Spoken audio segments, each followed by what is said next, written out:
Hello students, welcome on GPM School online channel. My name is Suraj Sharma. Today we discuss exercise 3.2 10th Hindi medium दो चरों वाले रेखिक समीकरण युग्म। Last video हमने 3.1 किया था, आज हम 3.2 कर रहे हैं। तो एक बार फिर आपका GPM school Butwal online channel में स्वागत है। तो आज हम 3.2 करने जा रहे हैं। 3.1 में हमने अपने लेवल पे इक्वेशन बनाई थी और उनका ग्राफ बनाया था। कुछ 3.2 में भी वैसा सा ही वर्क होगा। हमें पहले इक्वेशन बनानी होगी, फिर उनको सोल्व करना होगा और फिर उसका ग्राफ बनाना है और ग्राफ बनाने के बाद उसका आंसर भी निकालना है। तो देखिए पहला सम, आप सबसे पहले इस एक्सरसाइज का स्क्रीनशॉट ले लें।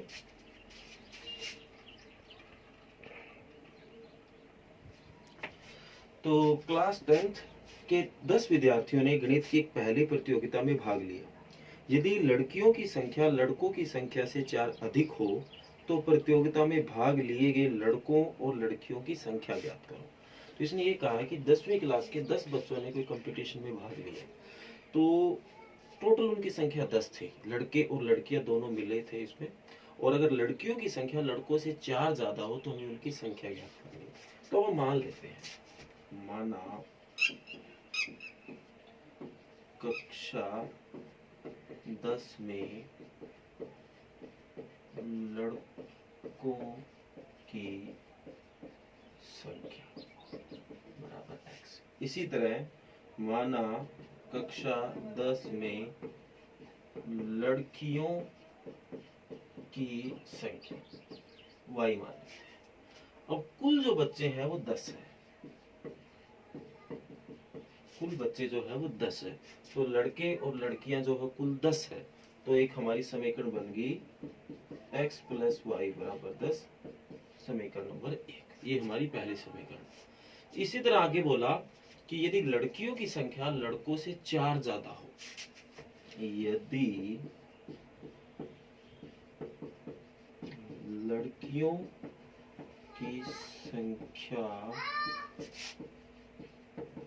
लड़कों से 4 अधिक हो तो, अगर ये 4 ज्यादा हो तो देखो मैं लास्ट एक्सरसाइज की तरह वहां गुणा था, यहाँ ज्यादा है, तो मैं लड़कों और लड़कियों की संख्या को बराबर मान रहा हूँ। आपको पता है ये बराबर नहीं है, ये इनसे 4 ज्यादा है, तो या तो इसमें 4 कम कर दें आप तो दोनों बराबर हो जाएंगे, या इसमें 4 प्लस कर दो तो बराबर हो जाएंगे। दोनों को बराबर करना है, तो मैं इसमें से 4 कम कर देता हूँ क्योंकि ये 4 ज्यादा था। अब 4 कम कर दूंगा तो बराबर हो जाएंगे।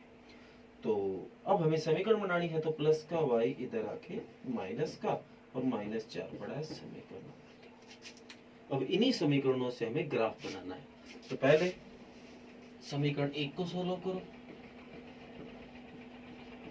समीकरण 1 में तो समीकरण 1 है x प्लस वाई बराबर 10। तो बॉक्स बना सकते हो आप, x की वैल्यू 0 तो y की 10 और y की 0 तो x की 10। इसी तरह समीकरण 2 में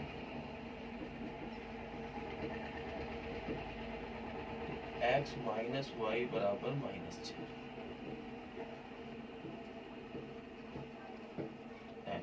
अगर x की वैल्यू 0 लेते हो तो x को ढक दो, तो माइनस वाई बराबर -4, माइनस से माइनस कट तो y बराबर 4 आ जाएगा। इसी तरह अगर y की वैल्यू 0 लेते हो तो x की -4। अब आप इसका बनाते हैं ग्राफ। तो ग्राफ आपको स्केल की हेल्प से ही बनाना है। यहाँ इस जगह पे मेरे पास कोई ग्राफ स्केल नहीं है, कोई पैमाना नहीं है, ताकि मैं स्केल का यूज कर सकूं। आप सभी जानते हैं एक्स एक्सिस है ये सारी की सारी, इधर पॉजिटिव इधर नेगेटिव, ये सारी की सारी वाई एक्सिस है, ये पॉजिटिव और ये नेगेटिव। तो इकाई बना लेते हैं, 2-2 यूनिट की 10, 4, -4 सब आ जाएंगे इसमें।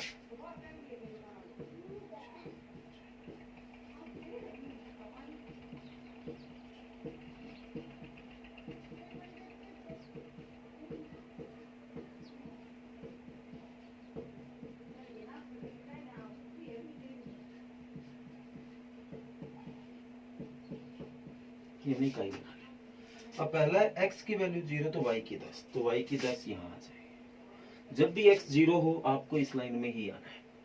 और जब y0 हो आपको इस लाइन में आना है, y0 x10, जब भी y0 आप इस लाइन में आ जाओ। अब x की वैल्यू 10 है तो इधर तो माइनस है, इधर प्लस 10 है।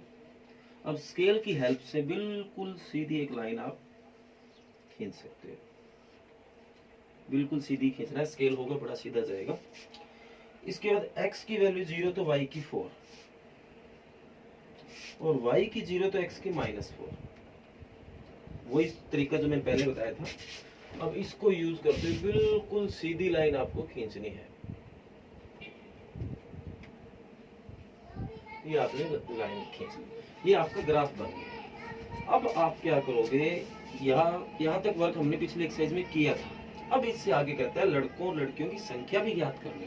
अब वो कैसे पता करें? ग्राफ मेथड से हम इस चीज का भी पता कर सकते हैं। जो आपका इंटरसेक्टिंग पॉइंट है, आप वहां इस पॉइंट को अगर आपने निकाल लिया, आपका आंसर आ जाएगा। ये पॉइंट कैसे निकलेगा? ये इधर इसके सीधे मिला लो, इधर इसके सीधे मिला लो, तो इधर तो ये 3 के सीधे मिल रहा है और इधर ये 7 के सीधे मिल रहा है। अब ये x वाला पहले लिखना होता है, y वाला बाद में लिखना होता है। तो x की वैल्यू 3 आई है, तो x आपने किसको माना है? लड़कों को। तो जो लड़कों की संख्या होगी वो 3 होगी, और जो लड़कियों की संख्या होगी वो 7 होगी। देख लो, दोनों का जोड़ 10 भी है और लड़कियां लड़कों से 4 ज्यादा भी है। ये चीज आपको यहाँ नीचे लिखनी पड़ेगी। माना काट दोगे कक्षा 10 में, तो इस प्रकार कक्षा 10 में लड़कों की संख्या बराबर 3 और लड़कियों की संख्या 7। ये आपका पहला सवाल।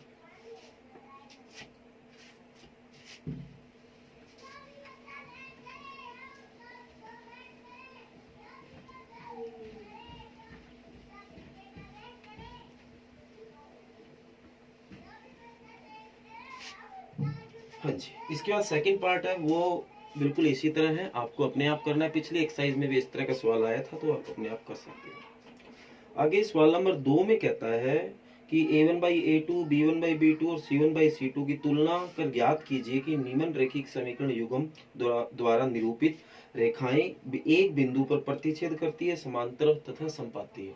इसने ये कहा है कि a1 और a/a2, b1/b2 और c1/c2 का प्रयोग करके आपको ये बताना है कि ये जो समीकरण आपको 2 दे रखी है वो प्रतिच्छेद है, समांतर है या संपाती है।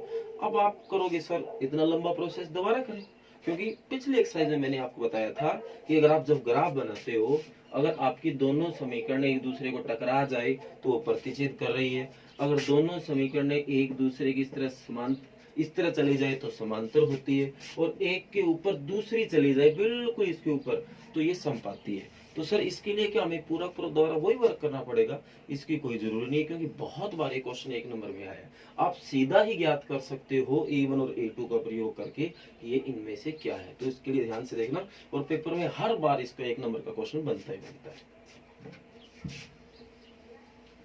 मान लेते हैं कि हमारे पास 2 समीकरण है, x प्लस वाई बराबर 3, 2x प्लस 3y बराबर 5।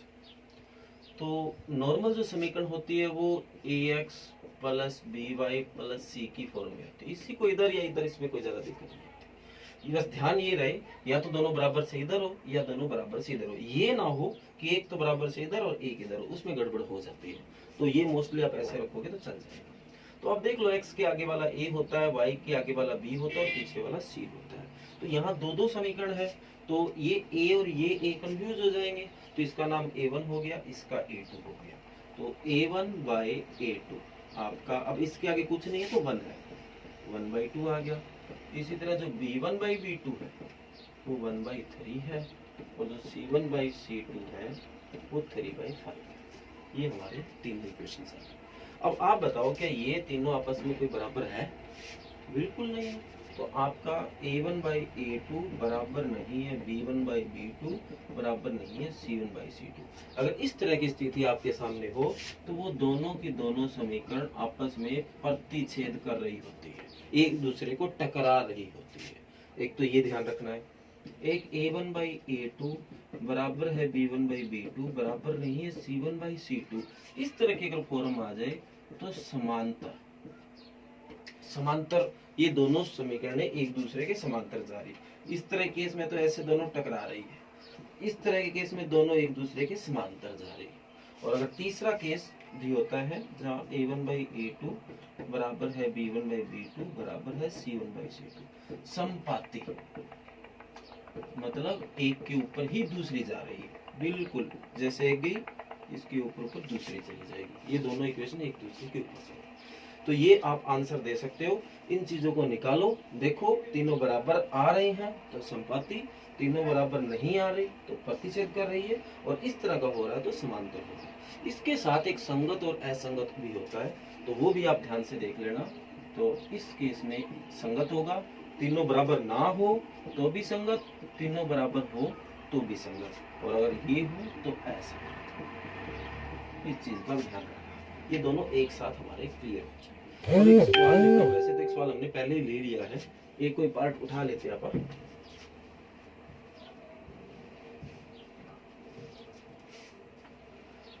पांच एक्स माइनस 4y प्लस 8 बराबर 0, 7x प्लस 6y माइनस 9 बराबर 0, ये दूसरे का पहला पार्ट है। इसमें a1/a2 है, a1 5 है, a2 7 है, b1/b2 माइनस 4/6 है, जो कि कट के 2/3 भी हो जाएगा, और ये 8/9 है माइनस का, ये आपने निकाल लिया। तो ये काट भी दोगे तो 2/3 बन जाएगा, माइनस का 2/3, और ये कट भी नहीं है। आप बताओ कि ये और ये बराबर है? नहीं है, ये बन रहा है, तो आप कह दोगे प्रतिच्छेद। अगर संगत और असंगत में पूछा है तो आप कह दोगे संगत। तो ये हमारा इस तरह का, अगर आपके सामने प्रॉब्लम आ जाए, 1 नंबर में बहुत बार पूछे जाने वाला क्वेश्चन है ये, तो ध्यान से आप इस चीज को देखोगे। इसके 3 पार्ट है, तीनों के तीनों ऐसे ही करने। इसके बाद सवाल नंबर 3 में बोला इन्हीं अनुपातों को यूज करना है, a1/a2, b1/b2 और c1/c2, और इनकी तुलना करके ज्ञात करना है कि रेखिक समीकरण संगत है या असंगत। तो इसके बारे में ऑलरेडी आपको बता चुका हूं कि संगत है या असंगत। सवाल नंबर 4 में बताया गया निम्न रेखिक समीकरणों के युगों में से कौन संगत और कौन असंगत है, ये भी बता दिया आपको कैसे संगत और असंगत का पता चलता है। यदि संगत हो तो ग्राफ की विधि से हल कीजिए, और अगर संगत होता है तो आपको ग्राफ की विधि से हल करना है, ये भी आपको बताया गया है कि ग्राफ विधि से कैसे हल किया जाता है। तो ये सवाल नंबर 4 था। तो आज आपको घर से 4 तक जो क्वेश्चन है वो करके लाने हैं। इसके बाद जो क्वेश्चन नंबर 5, 6, 7 और आगे की जो एक्सरसाइज होगी वो आप बाद में करेंगे। आज 1 से 4 अगर पार्ट देखें तो काफी बन जाते हैं, तो लगभग 5, 3, 8 और 4 12 और 2 14 क्वेश्चन बन जाते हैं टोटल। अगर पार्ट को जोड़ने जाएं तो ये 14 क्वेश्चन आप आज से स्टार्ट कर दो। तो ये आज का वर्क था, उम्मीद करता हूँ कि आप ये सारा वर्क करोगे। अगर इन पार्टों में से अगर आपको कोई दिक्कत आती है तो आप बेझिझक पूछोगे। एक क्वेश्चन है इसमें, मैं आपको बता देता हूँ, जिसको सोल्व भी कर देता हूँ, जिसमें लगता है कि आपको दिक्कत आ सकती है। पूछा गया संगत है या असंगत, तो इक्वेशन है 3/2x 5/3y is equal to 7, 9x minus 10y is equal to 14।